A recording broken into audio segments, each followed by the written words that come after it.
ਕੋਈ ਵੀ ਆਪਾਂ ਚੀਜ਼ ਸ਼ੁਰੂ ਕਰਨੀ ਹੈ ਸੱਚ ਦੇ ਨੀਂਹ ਦੇ ਉੱਤੇ ਸ਼ੁਰੂ ਕਰਨੀ ਚਾਹੀਦੀ ਹੈ ਬੇਟਾ ਜੀ ਤਾਂ ਜੇ ਆਪਾਂ ਸੱਚ ਦੇ ਨੀਂਹ ਦੇ ਉੱਤੇ ਚੱਲਾਂਗੇ ਉਹਦੀ ਕਦਰ ਵੀ ਕਰਨਗੇ ਸੰਭਾਲ ਵੀ ਕਰਨਗੇ ਜੀ ਝੂਠ ਦੇ ਸਹਾਰੇ ਦੇ ਉੱਤੇ ਕਿੰਨੀ ਦੇਰ ਆਪਾਂ ਚੱਲਾਂਗੇ ਬੇਟਾ ਜਿੱਥੇ ਉਹਦਾ ਲੇਖਾ ਜੋਖਾ ਮੇਰੀ ਬਾਬਾ ਜੀ ਛੋਟੀ ਬੇਟੀ ਹੈ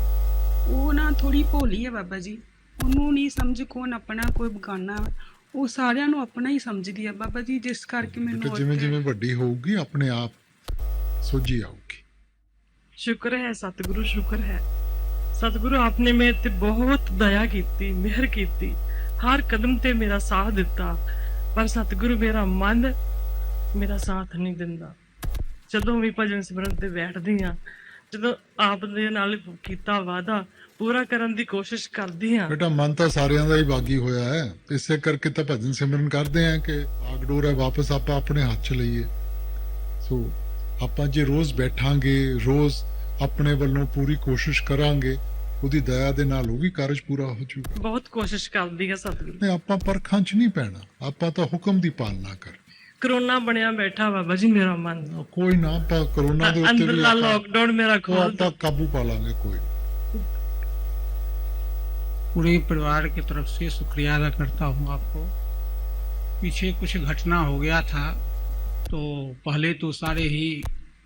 नाराज हो गए थे लेकिन अब जो है सब खुश हैं तो गांव वाले भी देखते थे बोले जिंदा है अभी सब ये सब तो अब तो बहुत खुश हो गए हैं और आपको दर्शन करना चाहते हैं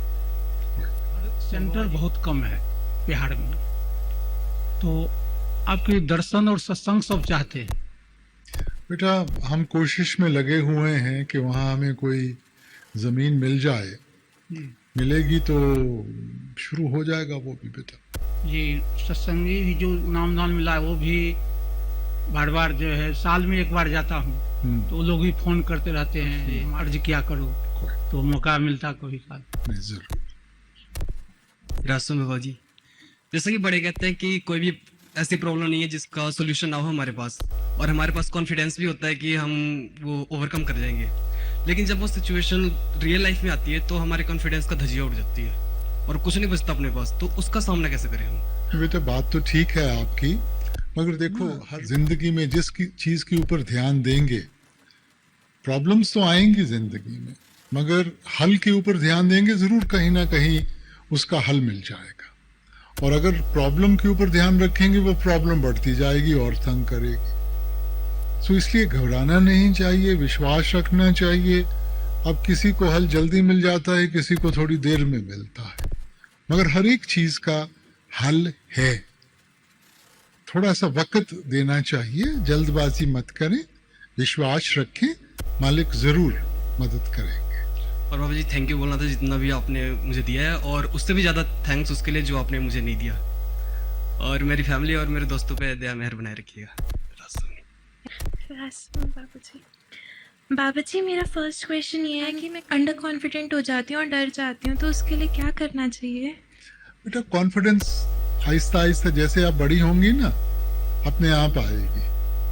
सो डरना नहीं चाहिए बचपन में हम सभी घबराते हैं गलत ना हो जाए काम कैसे पूरा होगा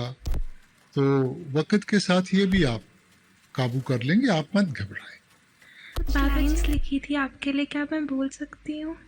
वो मैं नहीं कहूँगा आप फिर भी बोलेंगी बोलें All the heaven on earth are planned without you, my master. Hold me on, my master. I want to be your beloved soul, because for me, only a glimpse of yours is like merging the divine soul.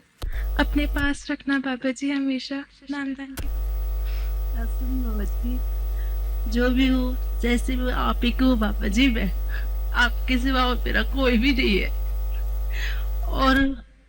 और कोई साथ दे ना दे बाबा जी आपने पूरी तरह से साथ देना है मेरा आपके सिवा और कोई नहीं है बाबा जी और सबसे बड़ी खुशी बाबा जी जितने भी कभी नहीं मिला ये 2 महीने में आपने पूरे कर इतनी सारी लंगर की सेवा इतनी सारी कैंटीन की सेवा आपकी दर्शन इससे तो मैं निहाली हो गई बाबा जी और मुझे कुछ नहीं चाहिए नहीं सेवा तो आप सब लोगों ने की है मैंने तो नहीं की नहीं बाबा जी आप ही ने कराया अपनी एनर्जी देखो सेवा आप करते हैं शाबाशी मेरे को मिल जाती है मगर करने वाले तो आप हैं ना सारे। दर्शन देके इतना प्यार बरसा के बाबा जी ने एनर्जी दिया कि हम तो कभी कर ही नहीं पाते थे बाबा जी। नहीं, मैं तो इसलिए आता था कि जो आपको शाबाशी मालिक की मिल रही है थोड़ी थोड़ी मैं सबसे लेकर मेरे को भी काम बन जाए मेरा। बस अब जितने मेरा टाइम है उन्हें मेरे हस्बैंड और मेरे को पूरी तरह से तन मन धन से सेवा कराना और सत्संग में जरूर ले जाओ और दोबारा इस संसार में कभी मत भेजना बाबा जी। और मेरे नेपाल के संगत है ना, आपको बहुत सारे राधा स्वामी और बहुत सारे प्यार भेजा हुआ है उन्होंने। राधा स्वामी बाबा जी। हुजूर इस बुलंदार को एक और रहमत बख्शने के लिए शुक्रिया। हुजूर आपसे एक विनती है कि अपनी रहमत इसी पर रखिएगा और आखिरी सांस तक, जब तक ये जीव में सांस रहे, आप पे विश्वास बना रहे। मैंने पहली बेनती की ना, उसकी दया की कमी नहीं है, हम हजम नहीं कर पाते, तो हमने तो अपना हाजमा बढ़ाना है, कदर करनी है, अपने आप को उस चीज के लायक बनाना है। वो तो शुरू से देता आ रहा है, हम नहीं संभाल पाए, तो हमें सिर्फ संभालने की ताकत चाहिए। बाबा जी हर किसी का एक आइडल होता है, मेरे आइडल आप हैं, तो ऐसी क्या कोशिश करूं कि मैं आपकी जैसा बन सकूं। अरे क्यों मेरा जैसा बनना चाहता है तो? क्या मैं महाराज जी जैसे बनना चाहता हूँ या और कोई चीज? बाबा जी मेरे अंदर एक गिल्ट रहता है, बल्कि मेरी वाइफ में भी रहता है। मेरी मदर इन लॉ जो है वो काफ़ी बीमार भी रहती हैं कभी कभी, और उनको कई बार हमारी सपोर्ट की ज़रूरत होती है, लेकिन अब क्योंकि हम लोग यहाँ पर हैं तो कई बार हम वहाँ पे उनको सपोर्ट करने के लिए जा पाते हैं, कई बार नहीं जा पाते। और जब हमें बहुत ज़्यादा गिल्ट रहता है, हमें इस चीज़ का गिल्ट लेना चाहिए कि नहीं? बैलेंस रखें, जो जो आप कर सकते हैं वो करें। बाबा जी एक और छोटी सी विनती ये थी कि कहते हैं कि वीरा जो बख्शता है, तो बाबा जी हम भजन सिमरन से उस वीरा को बढ़ा सकते हैं या उसके लिए सिर्फ उसकी नजरें? देखो मन बहुत ताकतवर है, जब तक मन को किसी चीज की कमी महसूस नहीं होगी ना, नहीं देता। तो जब हम सत्संग सुनते हैं या पढ़ते हैं, उस चीज की कमी महसूस होती है, तो रहेगा।